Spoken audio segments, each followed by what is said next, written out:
વલસાડની ઔરંગા નદીના બ્રિજનો સ્લેબ ધરાશાયી થવાની ઘટના બની છે। કૈલાશ રોડ પર આવેલા નિર્માણાધીન બ્રિજનો સ્લેબ ધરાશાયી થયો। બ્રિજની કામગીરી ચાલી રહી હતી અને ત્યારે જ આ સ્લેબ ધરાશાયી થવાની ઘટના બની છે। બ્રિજનો સ્લેબ ધરાશાયી થતાં 4 શ્રમિકો બ્રિજ નીચે દટાયા હતા। સ્થાનિકોએ મદદ કરીને શ્રમિકોને બહાર કાઢ્યા છે। શ્રમિકોને હાલ સારવાર હેઠળ ખસેડવામાં આવ્યા છે। ઘટનાને પગલે તાત્કાલિક પોલીસનો સ્ટાફ અને ફાયર વિભાગની ટીમો ઘટના સ્થળે દોડી આવી હતી। क्या होगा सर, आवाज आया, हम लोग उधर थे, दौड़ के आ गए इधर। आदमी लोग अपना सब कितने लोग दबे थे अंदर? 4 का चोट लगा। 4 को चोट लगा है। हाँ, और सबको कहाँ पे लेके गए? सबको डॉक्टर के पास लेके गया। कैसे निकाला आपने उन लोग को? वो एक बटाली में फंस गया था, बाकी ग्राम पंचायतना सरपंच धर्मेश पटेल जोड़ाया છે। ધર્મેશભાઈ, કઈ રીતની ઘટના બની હતી અને કઈ રીતે જાણ થઈ?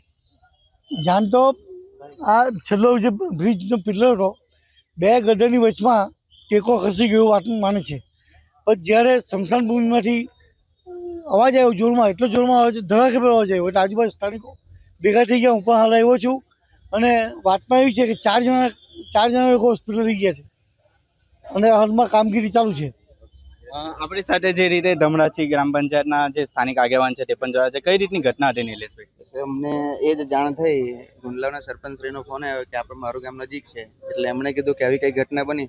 તો જ્યાં આવ્યા લોકોને જાણતા એ મળ્યું કે કંઈક એકાદ ટેકો સ્લીપ થવાથી આ ઘટના બની છે। બાકી જે લોકોને બી જે કંઈ ટ્રીટમેન્ટ માટે જે સામાન્ય ઇજાઓ થઈ એમને હોસ્પિટલ મોકલી આપીએ છે। બાકીનો જે છે તે હવે આ પ્રક્રિયા જે આ ક્રેન આવી છે એ ચાલુ છે। હજુ પણ કોઈ દબાઈ હોવાની સંભાવના? એવું તો લગભગ ના પાડે છે કે કોઈ નથી, પણ આ હવે ક્રેન ઉઠાવશે ત્યારે ખબર પડશે।